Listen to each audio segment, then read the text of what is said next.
जळगावात भाजपला मोठा धक्का।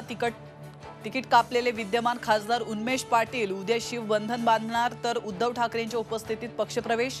तर भाजपकडून उन्मेष पाटील यांची समजूत काढण्याचे प्रयत्न।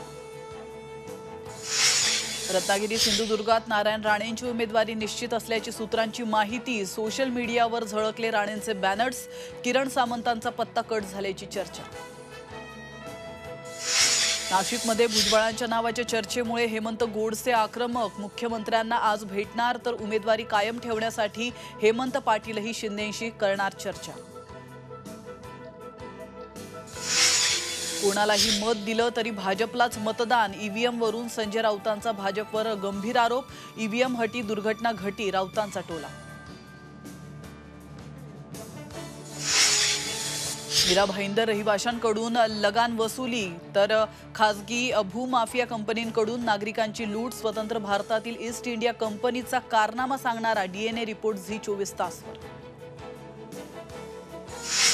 पुढील 4 ते 5 दिवसात राज्यात उष्णतेची लाट। विदर्भासह राज्यभरात उकाडा वाढणार, हवामान खात्याचा इशारा।